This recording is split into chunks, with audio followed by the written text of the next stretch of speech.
The soft ping of a phone notification at 2:47 a.m. should have been nothing more than a minor annoyance. Maya Rodriguez had always been a light sleeper, a trait that served her well during her residency years, but less so now that she was finally getting regular sleep as an established pediatrician in Portland, Oregon. She reached blindly for her phone on the nightstand, squinting at the bright screen in the darkness of their bedroom. The notification wasn't from her usual sources. No hospital emergencies, no anxious parents texting about their children's fevers. Instead, it was from an app she barely remembered having, a location sharing service that she and her husband David had set up years ago when they first started dating. They'd used it occasionally during long trips or late nights out, but it had mostly been forgotten, running silently in the background of their phones. The notification read, David's location, Maplewood Apartments, Unit 15B. Maya stared at the screen, confusion clouding her thoughts. David was supposed to be in Sacramento on a business trip for his architectural firm. He'd left 3 days ago, kissing her goodbye at their front door with promises to call every night and be home by Friday. It was only Wednesday. Maplewood Apartments was in Portland, about 20 minutes from their house in the Pearl District. Maya sat up slowly, careful not to disturb the rumpled sheets where David should have been sleeping beside her. The logical part of her mind, the part trained in medical diagnostics, began running through possibilities. GPS error. Phone stolen. Some technical glitch. But a cold knot was forming in her stomach, the same intuitive unease that sometimes helped her diagnose most patients when the symptoms didn't quite add up. She opened the location app fully, checking the timestamp. The ping had been sent at 2:43 a.m., just 4 minutes ago. According to the map, David's phone had been at that location for the past 6 hours. Maya's hands shook slightly as she scrolled back through their text message history. His last message to her had been at 10 p.m. the night before. Long day of meetings, heading to bed early. Love you, beautiful. Can't wait to come home tomorrow. She took a screenshot of the location notification, though she wasn't sure why. Evidence, perhaps, for a crime that hadn't yet been proven. Then she set her phone aside and lay back down, staring at the ceiling as her mind raced through scenarios she didn't want to consider. Sleep didn't come again that night. The next morning, Maya went through her usual routine with mechanical precision. Shower, coffee, review of patient files, the drive to her clinic at Portland Children's Hospital. But underneath the familiar motions, her thoughts churned with questions she was afraid to ask directly. During her lunch break, she found herself Googling Maplewood Apartments Portland on her office computer. The complex looked modern, upscale, with a website full of glossy photos showcasing luxury living in the heart of the city. The kind of place a successful architect might choose if he were looking for a discreet second residence. Maya closed the browser window quickly when her nurse knocked on the door to let her know her next patient had arrived. For the rest of the afternoon, she forced herself to focus on the children in her care. A toddler with a persistent cough, a nervous 10-year-old getting vaccinations, a teenager whose parents were worried about her eating habits. The familiar rhythm of examining, diagnosing, and reassuring helped quiet the chaos in her mind. But as she drove home that evening, the questions returned with full force.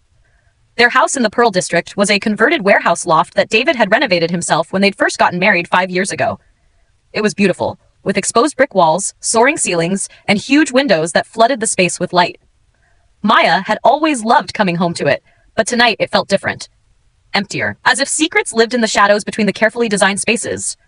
She poured herself a glass of wine and sat at their dining table, staring at her phone. David hadn't called yet, though he usually did around this time when he was traveling. She was debating whether to call him first when her phone rang, his name appearing on the screen. "Hey, gorgeous," his familiar voice came through, warm and affectionate. "How was your day?" "Busy," Maya managed, surprised by how normal her voice sounded. "The usual chaos at the hospital. How are things in Sacramento?" Good. Meetings ran long today, but I think we're making real progress on the Morrison project. The client is finally starting to trust our vision for the space." Maya closed her eyes, listening to the easy confidence in his voice. 5 years of marriage had taught her David's tells.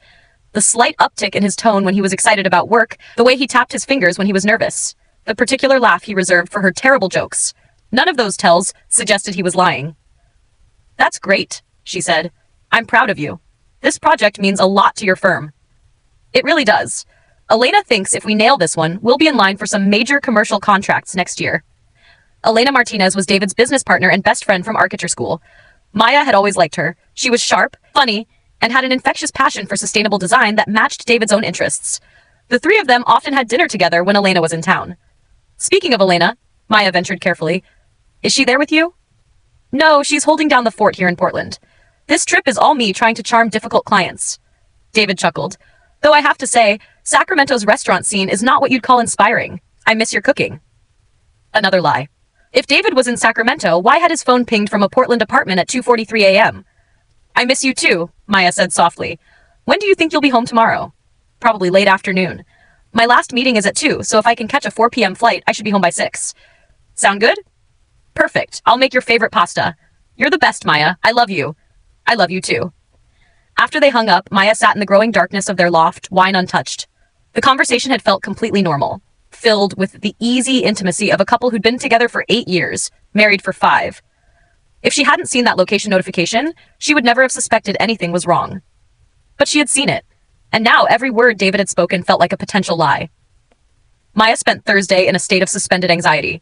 She saw patients, attended a staff meeting, reviewed lab results, all while checking her phone obsessively for more location notifications. None came. According to the app, David's phone had been in Sacramento since 9 a.m. that morning. She left work early, telling her supervisor she had a headache, which wasn't entirely untrue. The stress was manifesting in physical symptoms: tension in her shoulders, a persistent knot in her stomach, the kind of exhaustion that came from hypervigilance rather than physical exertion. Instead of going home, Maya found herself driving toward Maplewood Apartments. She wasn't sure what she hoped to accomplish, but she needed to see the place for herself, to make it real rather than just a pin on a map. The complex was indeed upscale, all clean lines and modern materials. Maya parked across the street and studied the building directory visible through the glass lobby doors. Unit 15B was listed under the name S. Chen, no indication of who that might be or why David's phone had been there. As she sat in her car, feeling simultaneously foolish and terrified, a familiar blue Subaru pulled into the parking garage. Maya's breath caught. It was Elena's car. She recognized the Coexist bumper sticker and the small dent in the rear bumper from when Elena had backed into a pole outside their favorite coffee shop. Maya watched as Elena emerged from the car, looking polished as always in a black blazer and dark jeans. She carried a bottle of wine and what looked like takeout bags from Jade Garden, the Vietnamese restaurant David always raved about. Elena walked directly to the lobby entrance, clearly familiar with the building. The pieces clicked together with sickening clarity. S. Chen. Sophia Chen was Elena's full name, though she'd always gone by Elena professionally and socially. Maya had never even known Elena's legal first name until she'd seen it on a business document once. Elena Martinez, David's business partner. Elena Martinez, who Maya had considered a friend. Elena Martinez, who apparently had an apartment that David visited while supposedly out of town. Maya drove home in a daze, her mind struggling to process this new reality. Not only was David lying about his whereabouts, but he was lying with someone Maya trusted. Someone who had been to their house for dinner, who had celebrated their wedding anniversary with them just 2 months ago, who had hugged Maya goodbye and told her what a lucky woman she was to have found David.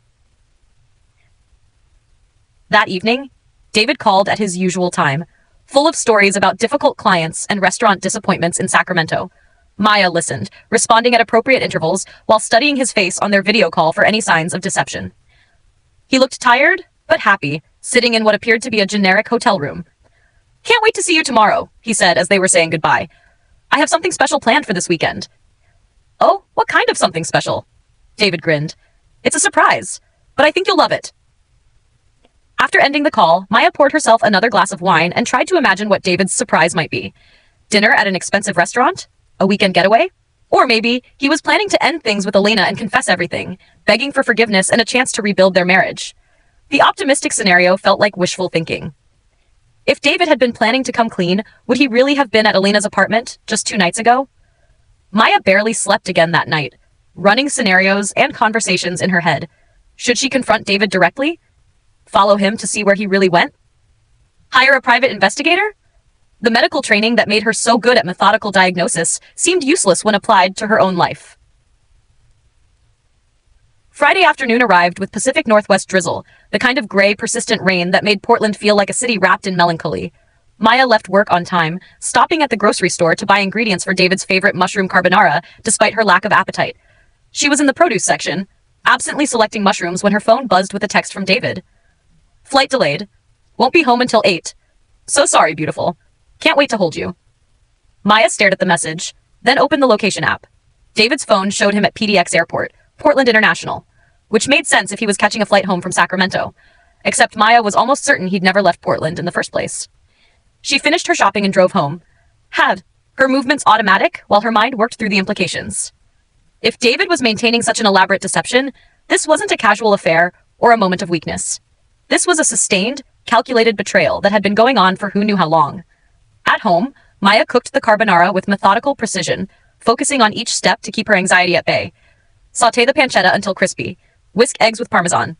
Time the pasta perfectly so it would be ready when David arrived. He walked through the door at exactly 8:03 p.m., looking appropriately travel-weary with his hair slightly mussed and his button-down shirt wrinkled in all the right places. He dropped his overnight bag by the door and crossed to Maya with a smile that seemed completely genuine. "God, I missed you," he said, pulling her into his arms and kissing her with what felt like real hunger and affection. Maya kissed him back, studying his face when they separated. "How was the flight?" "Turbulent. I hate those little regional jets." David ran a hand through his dark hair, a gesture she'd always found endearing. "But I'm home now, and something smells incredible." "Your favorite," Maya said, leading him to the dining room where she'd set the table with candles and their good wine glasses. "I thought we could have a nice dinner and you could tell me all about Sacramento." David's face lit up with pleasure. "You're amazing. You know that? I'm the luckiest guy in the world." During dinner, David regaled her with detailed stories about his business trip. The client who couldn't make up his mind about floor materials, the hotel restaurant that had overcooked his salmon, the delayed meetings that had pushed his schedule back. He was animated and funny, his describing the quirks of Sacramento's downtown with the observational humor that had made Maya fall in love with him in the first place. If she hadn't known better, Maya would have believed every word. "So what's this surprise you mentioned?" she asked over dessert, a tiramisu she'd picked up from their favorite Italian place. David's eyes crinkled with mischief. "Tomorrow night. Elena and I have been working on something special for you." Maya's fork froze halfway to her mouth. "Elena?" "She helped me plan it," David said, either not noticing Maya's reaction or choosing to ignore it. "Actually, it was partly her idea. You know how creative she is." Maya set down her fork carefully. "What kind of surprise requires Elena's input?" "The good kind," David said mysteriously. "Trust me, Maya. You're going to love it." That night, as David slept peacefully beside her, Maya lay awake staring at the ceiling. The casual way he'd mentioned Elena's involvement in his surprise felt like another layer of deception. Were they so confident in their affair that they could involve Maya directly? Was this some kind of twisted game? Or was Maya losing her mind? Seeing conspiracy where none existed? Saturday morning brought rare Portland sunshine, the kind of bright October day that made the city's rain reputation seem like slander. David was in an excellent mood, making elaborate weekend breakfast plans and suggesting they spend the afternoon at the Saturday market. "We could walk down to the waterfront after," he suggested, flipping pancakes with the easy confidence of someone without a care in the world. "Maybe get coffee at that place you like near Pioneer Square." Maya watched him cook, noting the relaxed set of his shoulders, the way he hummed tunelessly under his breath. Either David was a sociopath, or she was paranoid. There didn't seem to be a middle ground. They spent the day exactly as David had suggested, wandering through the Saturday market's maze of local artisans and food vendors. Maya bought honey from a local beekeeper, and David found a hand-carved wooden bowl that he said would be perfect for their kitchen. They held hands, shared a funnel cake, laughed at a street performer's juggling routine. It felt like a perfectly normal Saturday with her husband of 5 years. Which made Maya question everything she thought she knew. As afternoon faded into evening, David grew increasingly excited about his surprise. "We need to be ready by 7, he said as they walked home laden with market purchases. "Dress nice, but not too formal. More like elegant casual." Maya chose a blue wrap dress that David had always complimented, paired with the pearl earrings he'd given her for their 3rd anniversary. When she emerged from their bedroom, David whistled appreciatively. "Perfect," he said, looking handsome himself in dark jeans and a charcoal sweater. "Ready for your surprise?" They drove through the city in David's Honda, Maya trying to guess their destination based on the route. When they pulled into the parking lot of Canlis, one of Portland's most exclusive restaurants, Maya felt a mixture of pleasure and confusion. "David, this is lovely, but isn't it awfully expensive for just a regular Saturday night?" "It's not a regular Saturday night," David said mysteriously, taking her hand as they walked toward the restaurant's entrance. "It's a celebration." Inside, they were led to a private dining room where Maya was surprised to see Elena waiting at a table set for 4. She looked stunning in a red dress, her dark hair swept up in an elegant chignon. She stood to greet them with her usual warm smile. "Maya, you look beautiful," Elena said, embracing her with what seemed like genuine affection. "I'm so excited for tonight." "Hi, Elena," Maya managed, scanning the room. "Are we expecting someone else?" David and Elena exchanged a glance that Maya couldn't interpret. "Actually," David said, "that's part of the surprise. Elena has some news to share." They sat down and ordered wine, making small talk about work and the weather while Maya tried to understand what was happening. Elena seemed genuinely happy, almost glowing, and David kept grinning like he was holding the world's best secret.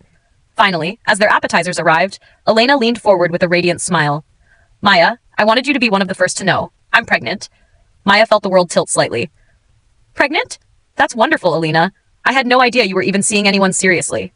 Elena's smile flickered for just a moment. Well, it's been a bit of a whirlwind romance, but when you know, right? Absolutely. Maya said automatically, her medical training kicking in. How far along are you? 12 weeks, just past the first trimester. Maya did the math quickly. 12 weeks ago would have been early August, around the time David had taken that week-long business trip to Seattle.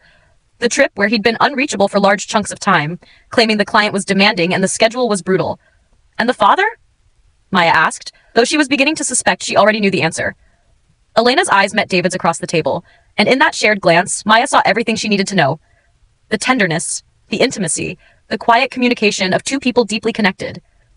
That's the other part of the surprise, David said softly. Maya, I need to tell you something.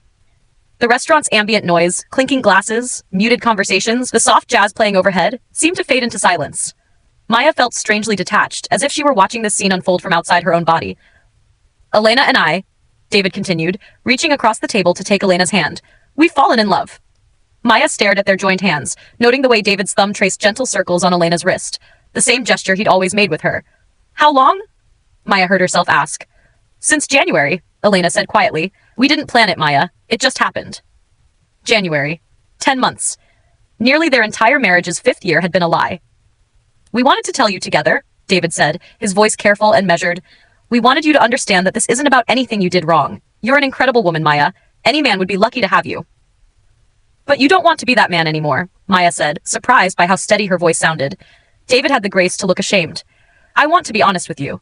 Elena and I, what we have, it's something I've never experienced before. And with the baby coming. He trailed off, leaving the implication hanging in the air. Maya understood. David was choosing Elena and their unborn child. He was choosing the life they could build together over the one he'd already built with Maya. I've already spoken to a lawyer, David continued. I want to make sure you're taken care of. The house, your practice, everything you need to start over. I know this is a shock, but I hope we can handle this amicably. Maya looked around the private dining room, taking in the expensive table settings, the bottle of champagne chilling in a bucket beside Elena's chair, the small gift bag she now noticed sitting near Elena's place setting. This was all planned, she said slowly. The restaurant, the private room, the celebration. You planned to tell me about your affair and Elena's pregnancy like it was good news we should all share. Elena shifted uncomfortably. Maya, we thought it would be easier this way, ripping the Band-Aid off all at once. Easier for who? Maya asked, genuine curiosity in her voice. Easier for you two, certainly. But did you really think I'd react to the end of my marriage like it was a toast-worthy occasion? David ran a hand through his hair, the nervous gesture Maya knew well. We hoped you'd understand that sometimes people's hearts change, that you'd want us to be happy. Maya laughed, a sound that contained no humor. You hoped I'd be happy that my husband of 5 years has been lying to me for 10 months while planning a family with my friend? The word friend seemed to hit Elena particularly hard. She closed her eyes briefly, and when she opened them, there were tears visible. Maya, I'm so sorry, Elena whispered. I never meant for this to happen. You have to believe that. What I believe, Maya said, standing slowly and placing her napkin on the table, is that you're both delusional if you think this is an appropriate way to handle destroying someone's life. She picked up her purse and looked at David, this man she'd loved and trusted completely for 8 years. I'll have a lawyer contact you about the divorce proceedings. Don't come home tonight or tomorrow. I need time to process this before I see you again. Maya, wait, David called as she headed for the door. She turned back one last time. Congratulations on your pregnancy, Elena. I hope you have a healthy baby. And David, I hope you're happier with your new family than you apparently were with me. Maya walked out of the restaurant and into the crisp October night, her legs surprisingly steady despite the earthquake that had just reshaped her world. She called an Uber, not trusting herself to drive, and gave the driver her address. During the ride home, Maya stared out the window at the city she'd thought she knew, feeling like a stranger in her own life. Everything looked the same. The familiar streets, the bridge over the Willamette River, the lights of downtown, but something fundamental had shifted. She was no longer David's wife. She was no longer part of a couple planning their future together. She was a 34-year-old woman starting over from scratch. The thought was terrifying and strangely liberating at the same time. At home, Maya methodically went through their shared spaces, packing anything that was obviously David's into boxes. Clothes, books, the coffee maker he'd insisted on buying, the framed photos of their life together. She worked until nearly 3 a.m., fueled by adrenaline and the need to keep moving. When she finally climbed into bed, their bed, which now felt enormous and empty, Maya allowed herself to cry for the first time since Elena's announcement. She cried for the future they'd planned together, for the children they'd talked about having, for the version of herself who'd woken up that morning still believing in her marriage. But underneath the grief was something else. Relief. The location notifications, the lies about Sacramento, the growing distance she'd felt from David over the past year. It all made sense now. She hadn't been paranoid or oversensitive. Her instincts had been right. Maya fell asleep as dawn was breaking over Portland, emotionally exhausted but somehow clearer than she'd felt in months. She woke late Sunday morning to the sound of her phone ringing. The caller ID showed David's name, but Maya let it go to voicemail. She wasn't ready to talk to him yet. Wasn't sure she'd ever be ready to have a civil conversation about the logistical details of ending their marriage. Instead, she made coffee and sat at their kitchen island, looking out at the city beyond their windows. The loft that had felt like home for 5 years now felt like a museum of a relationship that had ended. She would need to decide whether to keep it or sell it, whether she wanted the constant reminders of the life she'd built with David. Her phone buzzed with a text from her sister Carmen, who lived in Seattle. "Haven't heard from you in a few days. Everything okay?" Maya stared at the message, realizing she would need to tell people, their families, their friends, their colleagues who knew them as a couple. The thought was exhausting. She typed back, "David and I are getting divorced. Long story. Can I call you later?" Carmen's response was immediate. "OMG, yes. Call me right now. Are you okay? Do you need me to come down there?" The concern in even her sister's text message made Maya's eyes well up with tears. She'd been so focused on the betrayal, on David and Elena's deception, that she hadn't fully processed what she was losing beyond her marriage. There were people who cared about her, who would support her through this. Maya called Carmen and spent the next hour explaining everything. The location notification, the lies about Sacramento, the restaurant revelation. Carmen listened with appropriate outrage, offering to drive down from Seattle immediately and kick both their asses. "I can't believe they thought telling you in a restaurant was a good idea," Carmen said. "Like you'd just smile and congratulate them on ruining your marriage." "I think they genuinely believed I'd handle it gracefully," Maya said. "David kept talking about wanting to be honest, like lying to me for 10 months was just an unfortunate oversight. And Elena? I thought you guys were friends." "So did I. I guess I was wrong about a lot of things." After hanging up with Carmen, Maya felt marginally better. She had people in her corner, people who would help her navigate this transition. She wouldn't have to face everything alone. The rest of Sunday passed in a blur of practical tasks. Maya changed the locks, called her lawyer, and started the process of separating their finances.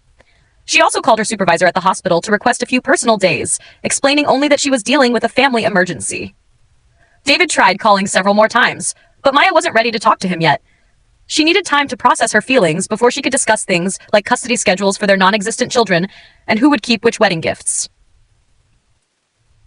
Monday morning brought a return to routine that Maya desperately needed. The familiar rhythm of patient consultations, medical charts, and hospital meetings provided structure for a life that suddenly felt untethered. Her colleagues noticed her distraction but didn't pry, allowing her to lose herself in work. During her lunch break, Maya found herself Googling "divorce attorneys Portland" and reading reviews with the same methodical attention she usually reserved for medical journals. This wasn't a decision she could make emotionally. She needed someone competent and strategic who would protect her interests. She was comparing fee structures when her phone rang with an unknown number. "Dr. Rodriguez? This is Elena Martinez. Please don't hang up." Maya considered ending the call immediately, but curiosity won out. "What do you want, Elena? I want to apologize properly. What we did at the restaurant was wrong. I know that now." Elena's voice was shaky, as if she'd been crying. "I was hoping we could meet for coffee, just to talk." "I can't imagine what we'd have to talk about," Maya said coolly. "Please, I know you don't owe me anything, but I need you to understand that I never meant for things to happen this way. You were my friend, Maya. That meant something to me." Despite her anger, Maya found herself curious about Elena's perspective. How did someone justify pursuing a married man? How did Elena reconcile her actions with their friendship? "One coffee," Maya said finally. "Public place. And if you try to convince me that this was somehow inevitable or meant to be, I'm leaving." They met at a small cafe in the Alberta Arts District, neutral territory where neither of them had particular memories. Elena arrived first, looking pale and nervous in a way Maya had never seen her. She'd always been so composed, so confident in her professional interactions. "Thank you for coming," Elena said as Maya sat down across from her. "I wasn't sure you would." "I almost didn't," Maya replied honestly, "but I realized I have questions that only you can answer." Elena nodded, wrapping her hands around her coffee cup like she needed the warmth. Ask me anything. How long have you been in love with him? Elena was quiet for a long moment. I think part of me has always been attracted to David, even in architecture school, but I respected your relationship. I would never have acted on it if he hadn't. Hadn't what? Hadn't told me he was unhappy in your marriage. Last December at the office Christmas party, he said you two had been growing apart, that you wanted different things. Maya felt a spike of anger. That's not true. I had no idea David was unhappy. We never talked about growing apart or wanting different things. Elena looked stricken. But he said you'd been discussing separation, that you were just waiting for the right time to make it official. Elena, that's completely false. We were talking about trying to have a baby. David said he wanted to wait until after his promotion was finalized, but we were actively planning for children. The color drained from Elena's face. He told me you didn't want kids, that it was one of your major incompatibilities. Maya stared at Elena, pieces clicking into place. He lied to you, about everything, to justify starting an affair without feeling guilty about it. Oh, God, Elena whispered, covering her face with her hands. I'm such an idiot. I believed everything he told me because I wanted to believe it. For the first time since the restaurant revelation, Maya felt a flicker of sympathy for Elena.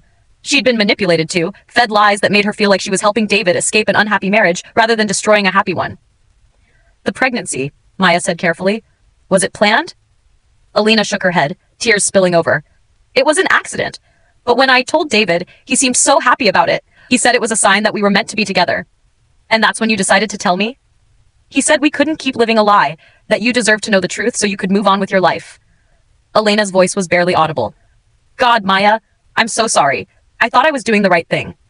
Maya studied Elena's face, noting the genuine distress there. It didn't excuse her actions, but it did provide context. Elena hadn't set out to destroy Maya's marriage. She'd been led to believe the marriage was already over. What will you do now? Maya asked. I don't know, Elena admitted. David wants us to move in together to start planning for the baby, but everything feels different now that I know he lied to me about you. You need to decide if you can trust him, Maya said quietly. If he could lie to you for months about his marriage, what else might he lie about? Elena nodded miserably. I keep thinking about all the times you had us over for dinner. How kind you were to me. How you asked about my family and remembered details about my life. You were a real friend, and I betrayed that. You did, Maya agreed. But David betrayed both of us. You're not the only victim here, but you're not the only perpetrator either. They sat in silence for a few minutes, the weight of complicated truths settling between them. I should go, Elena said finally. Thank you for listening. And Maya? For what it's worth, I think David is making the biggest mistake of his life. After Elena left, Maya sat alone in the cafe, processing their conversation. She felt oddly lighter, as if understanding Elena's perspective had helped her make sense of the senseless. David hadn't just betrayed her. He'd manipulated both of them to get what he wanted without feeling like the villain in his own story. That evening, Maya finally returned David's calls. He answered on the first ring, his voice eager and relieved. Maya, thank God. I've been so worried about you. I'm fine, she said calmly. I had coffee with Elena today. David was quiet for a moment. What did she tell you? She told me about the lies you fed her, about how unhappy we supposedly were, about how I supposedly didn't want children. Maya's voice was steady, matter of fact. Interesting strategy, David. Make yourself the victim of a loveless marriage so Elena wouldn't feel guilty about the affair. Maya, that's not. It's more complicated than that. Is it? Because from where I'm sitting, it looks like you wanted Elena and used whatever lies were necessary to get her, including lying to both of us about what our marriage actually was. David sighed heavily. I was confused, Maya. My feelings for Elena were so strong, and I thought maybe that meant something was wrong with us. So instead of talking to me about your confusion, you decided to have an affair and lie about it for 10 months? I was trying to figure things out. I didn't want to hurt you unnecessarily if it turned out to be just a phase. Maya laughed bitterly. Well, you failed spectacularly at not hurting me, but you succeeded at making Elena pregnant, so I guess priorities matter. Maya, please. I know I handled this badly, but I do love Elena, and she's having my baby. I have to put them first now. I'm not asking you to put me first, David. I'm asking you to acknowledge that you destroyed our marriage through lies and manipulation, not through some cosmic realization that we were incompatible. Fine, David said, frustration creeping into his voice. I made mistakes. I lied. I handled everything wrong. But we can't change what happened now. We need to figure out how to move forward. I've already started figuring that out, Maya said. I've changed the locks. I've spoken to a lawyer. I've begun the process of separating our finances. Moving forward is exactly what I'm doing. What about the house? Our things? There's so much we need to discuss. My lawyer will be in touch with your lawyer. I don't think we need to discuss anything directly right now. Maya, we were together for 8 years. Married for 5. Can't we at least try to end this amicably? Maya considered the question seriously. I think amicable is something you work toward, David. Right now, I'm still processing the fact that my husband has been lying to me for almost a year while planning a family with someone else. Amicable feels like a long-term goal, not an immediate possibility. After hanging up, Maya felt a sense of closure she hadn't expected. She'd said what she needed to say, established her boundaries, and made it clear that she wouldn't be steamrolled into forgiveness for the sake of convenience. Over the following weeks, Maya threw herself into rebuilding her life with the same methodical approach she brought to complex medical cases. She hired Rebecca Chen, a sharp divorce attorney who specialized in high-conflict cases involving infidelity. She opened her own bank accounts, updated her insurance policies, and began the process of refinancing the loft in her name alone. The hardest part was telling people. Her parents, who lived in Phoenix and had always adored David, were devastated. Her father, a quiet man who rarely showed emotion, actually cried on the phone when Maya explained what had happened. Mija, he said, his voice thick with tears, I'm so sorry. We thought he was perfect for you. So did I, Papa, Maya replied. But sometimes people aren't who we think they are. Her mother was more pragmatic, immediately shifting into problem-solving mode. Do you need money? Should we come up there? What can we do to help? Maya assured them she was financially stable and emotionally coping, but she did ask them to come for Thanksgiving. The holiday was still 6 weeks away, but Maya wanted something to look forward to. A reason to make their loft feel like home again instead of a museum of her failed marriage. Work became her refuge. Maya had always been a dedicated doctor, but now she channeled her emotional energy into her patients with renewed intensity. She took on extra shifts, volunteered for complex cases, and found herself staying late to review charts and research treatment options. Dr. Jennifer Walsh, her supervisor and mentor, noticed the change during one of their monthly check-ins. Maya, your work has always been excellent, but lately you've been operating at a level that's almost superhuman, Jennifer said, closing Maya's performance file. Everything okay at home? Maya had been dreading this conversation. She and David had attended hospital functions together for years. Their colleagues knew them as a couple. David and I are getting divorced, Maya said simply. It's been a difficult transition, but work helps me stay focused. Jennifer's expression softened with concern. I'm so sorry, Maya. I had no idea you two were having problems. Neither did I, until recently, Maya replied with a wry smile. Turns out he'd been having an affair for most of this year, with his business partner. She's pregnant. Jesus, Jennifer breathed. Maya, I'm so sorry. What a betrayal. It is what it is, Maya said, surprised by how matter-of-fact she sounded. I'm dealing with it.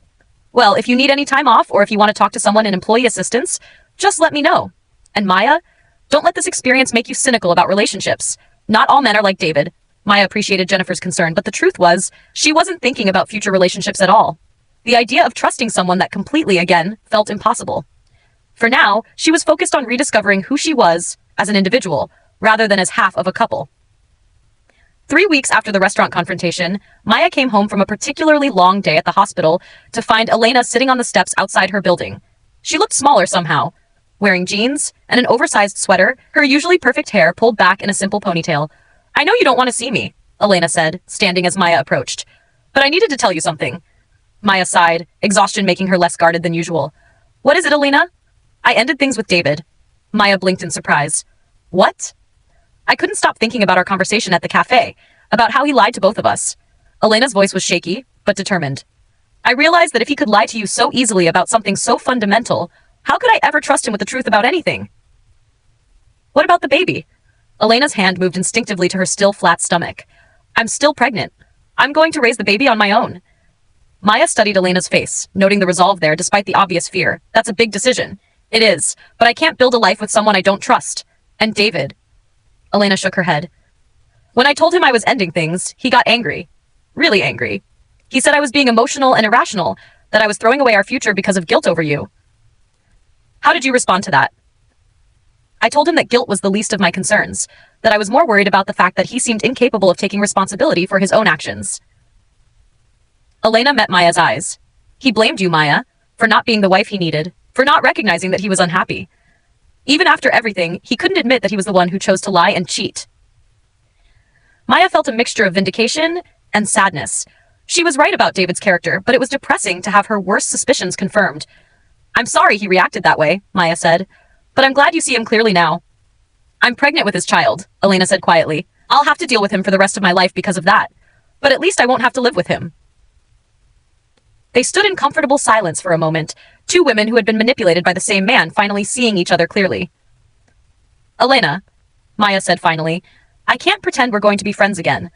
What happened between us changed too much for that. But I don't hate you, and I hope things work out okay with the baby. Elena nodded, tears in her eyes. Thank you. That means more than you know. After Elena left, Maya climbed the stairs to her loft, feeling strangely lighter. The knowledge that Elena had left David, that she'd seen through his manipulation and chosen to raise her child alone rather than stay with him, felt like validation of Maya's own decision to end their marriage quickly and definitively. That weekend, Maya did something she hadn't done since before she'd met David. She went out with girlfriends just for fun. Sarah and Lisa, two colleagues from the hospital, had been asking her to join their monthly wine night for years. Maya had always declined, preferring to spend her free time with David. Now, sitting in a cozy wine bar in the Hawthorne district, listening to Sarah's dating horror stories and Lisa's adventures in online shopping, Maya remembered what it felt like to exist independently. To laugh at jokes that weren't David's, to express opinions without considering how they might affect relationship harmony, to stay out late without checking in with anyone. You seem different, Lisa observed during a lull in the conversation. Lighter somehow. I'm getting divorced, Maya said, surprising herself with how easily the words came. It's been complicated, but I'm starting to feel like myself again. Good for you, Sarah said firmly. Life's too short to stay in relationships that don't serve you. Maya smiled, raising her wine glass. I'll drink to that. As autumn turned to winter, Maya settled into new routines. Weekend mornings at the farmer's market, evening yoga classes, long runs along the Willamette River. She redecorated the loft, replacing shared furniture with pieces that reflected her own taste. She hung new artwork, bought plants, and turned David's former home office into a reading room with floor-to-ceiling bookshelves. The divorce proceedings moved forward with minimal drama. David, perhaps realizing that his manipulation tactics wouldn't work on Maya's lawyer, agreed to most of her terms without much fight. Maya kept the loft, their shared investments, and her retirement accounts. David took his car, his personal belongings, and a settlement that was fair, but not generous. He's not fighting you on anything, Rebecca Chen observed during one of their meetings. Usually, cheating spouses are more combative about asset division.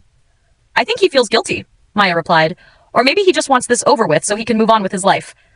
Either way, it works in your favor. We should have everything finalized by the new year. Maya nodded, checking that date off her mental calendar. By January, she would be legally single for the first time in nearly a decade. The thought was both terrifying and exhilarating.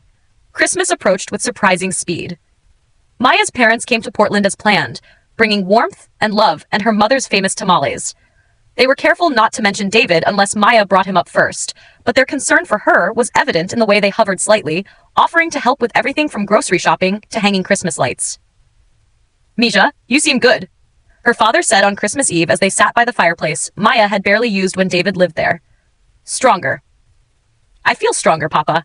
It's strange. I thought losing David would break me, but instead it's helped me remember who I am when I'm not trying to be half of a couple. Her mother looked up from the book she was reading.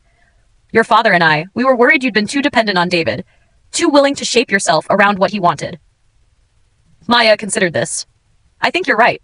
I got so used to considering his preferences for everything, where we ate, how we spent weekends, what movies we watched, that I forgot I had my own opinions about those things. And now? Her father prompted. Now I eat sushi whenever I want it, even though David hated fish. I watch romantic comedies without apologizing for my taste in movies. I bought purple sheets because I like purple, not because they match some neutral color scheme. Maya laughed. They're small things, but they add up to feeling like myself again. On New Year's Eve, instead of attending the house party she and David had gone to for the past 3 years, Maya hosted a small dinner party at her loft. Sarah and Lisa came, along with Jennifer from work and her husband, and Maya's neighbor Tom, a retired teacher who had become a friend during her months of renovation projects. As midnight approached, they gathered on Maya's rooftop deck to watch fireworks over the city. Maya stood slightly apart from the group, looking out over Portland's twinkling lights and thinking about the year behind her and the one ahead. Making any resolutions? Tom asked, joining her at the railing. Just one, Maya said. To trust my instincts more. Looking back, I think part of me knew something was wrong with David months before I saw that location notification. But I talked myself out of my concerns because I wanted to believe everything was fine. And now I know that my gut instincts are usually right. I won't ignore them again. As the clock struck midnight and fireworks exploded over the Willamette River, Maya felt a sense of possibility she hadn't experienced in years. The new year stretched ahead of her, full of potential adventures, relationships, and discoveries. For the first time since her marriage had ended, she was genuinely excited about what came next. 2 months later, on a rainy February morning, Maya received the final divorce decree in the mail. She stared at the official document that legally ended her marriage, feeling a complex mixture of sadness and relief. She was officially single again, free to build whatever life she wanted. That afternoon, she called her sister Carmen with the news. "How do you feel?" Carmen asked. "Free," Maya said without hesitation. "Really, genuinely free." "Any regrets?" Maya considered the question seriously. "I regret that David felt he had to lie instead of just being honest about his feelings. I regret that Elena got caught up in his deception, but I don't regret the divorce. I think we would have been miserable together long term once I figured out who he really was." "And what about dating? Any interest in meeting someone new?" "Eventually, maybe. But right now I'm enjoying getting to know myself again. I'd forgotten how much I like my own company." Carmen laughed. "You sound like a completely different person than you did a year ago." I'm a different person," Maya replied. "I'm the person I was before I tried to become the perfect wife for someone who didn't deserve it." That evening, Maya treated herself to dinner at her favorite sushi restaurant, the one David had always claimed was too expensive for a casual weeknight meal. She sat at the bar, ordered the omakase, and struck up a conversation with the chef about the day's fish selection. Halfway through her meal, her phone buzzed with a text from an unknown number. When she opened it, she saw a photo of a newborn baby with dark hair and David's unmistakable blue eyes. The message below read, "Emma Rodriguez Chen, born February 18th, 7 pounds 2 ounces, healthy and beautiful. Thank you for helping me find the strength to do this on my own. Elena." Maya stared at the photo for a long moment, feeling an unexpected surge of tenderness for the tiny person who shared DNA with her ex-husband, but would be raised by a woman who had ultimately chosen integrity over convenience. She typed back, "She's beautiful.